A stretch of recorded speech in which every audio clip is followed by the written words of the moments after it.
Hi, this is Larry Locke. I use he, him pronouns. I'm the publishing coordinator for the Journal of College Student Development, and I'm here with some more new friends to talk about the Research and Brief section in the journal. I'm joined by Dr. Katharine Broton, assistant professor at the University of Iowa, and Milad Mohebali, doctoral candidate at the University of Iowa. Thank you very much, both of you, for joining us today.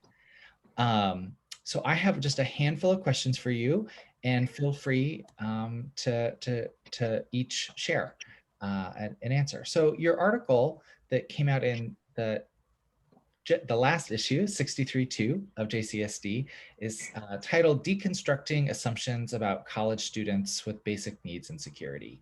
Insights from a Meal Voucher Program. What assumptions about college students with basic needs insecurity are we making as a field? I'll start us off.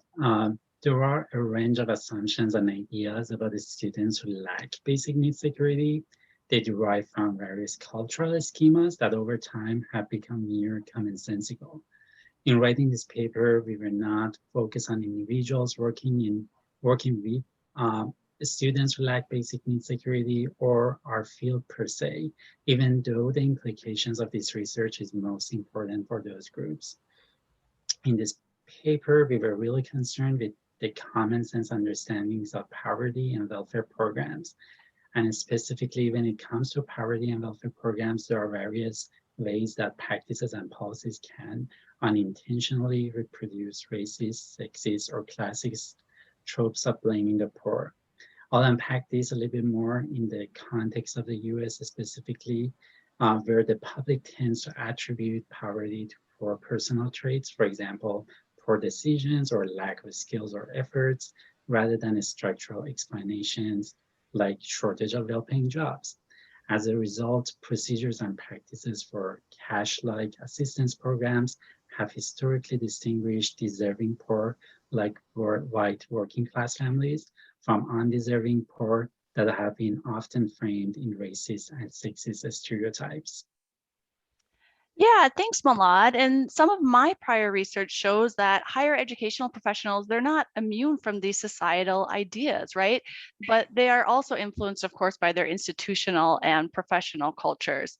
What's important here is that the beliefs and assumptions that higher educational professionals hold about students, in particular students who are experiencing basic needs insecurity, this influences how they work with them and how they serve students in need. So it influences program design, like if and how to enact application systems or otherwise limit assistance to certain resources. For example, few campuses proactively reach out to students who are likely in material need rather than make them come forward and ask for help, which can be a degrading or even dehumanizing experience. So could you tell me more about your study and what you found? Absolutely. We did this study in partnership with Bunker Hill Community College in Boston. The students at high risk of food insecurity were identified using college records, and then they were offered a debit card that they could use in college cafeteria or cafe. The Meal Voucher Program, or MVP, card was loaded with $400 each semester, enough to purchase food about 3 to 4 times per week. Also, through an intentional outreach program, most students picked up their cards. In our research, we wanted to examine how students interacted with the MVP program and used card vouchers over 1 year. And through the study, we found that almost all the students used the card, but they didn't spend down all of the dollars. Collectively, they used just about over half of the dollars, about 60% allocated to them, which is contrary to the concerns that poor students lack financial discipline and will quickly spend down any available resources. Yeah, so what we wanted to do as well is figure out why might this be?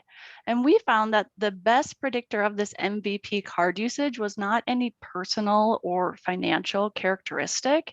Instead, it was time spent on campus. So each additional class was associated with spending about $50 more on that card each semester. And when we talked to students in interviews and focus groups, they explained that their class and personal schedules dictated card use. You know, many of these students are extremely busy. They're navigating multiple and sometimes competing school and work responsibilities. So a second theme from the interviews was that students tried to make the MVP debit card last by carefully budgeting ahead, rationing, and using it only as a last resort.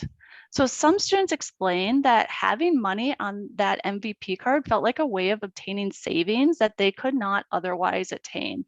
And that gave them comfort.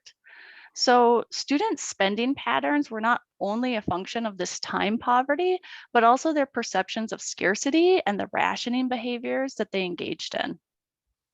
This sounds like a really impactful study. What about this issue spurred you to want to publish as an RIB in JCSD?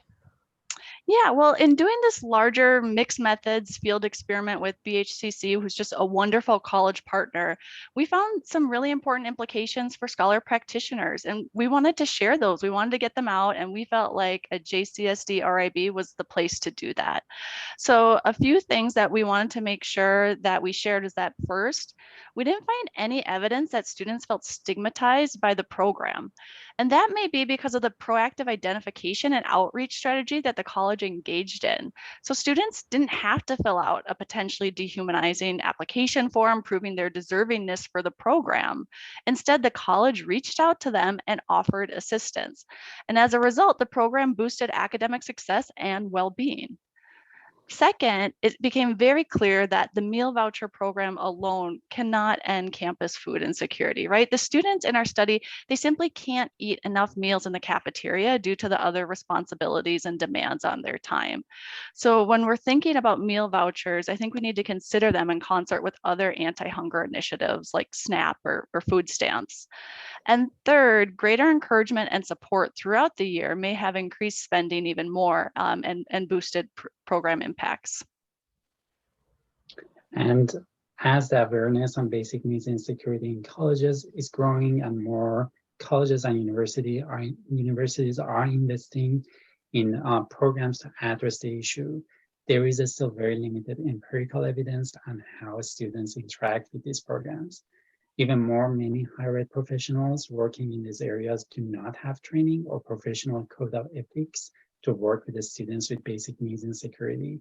Ultimately, we wanted our research to make a difference for students with basic needs insecurity, and we chose to publish in JCSD because we wanted this research to reach scholar practitioners who work in these areas. And as a leading journal for ACPA, College Student Educators International, we knew that this research can reach those who want to better serve their students. Well, thank you both again for chatting with me and the world about your topic. The link to your article is going to be in the description of this video, and I'd encourage everyone watching to go ahead and take a read. Thank you both again for joining us, and everybody have a great day. Thanks, Larry. Thank you so much.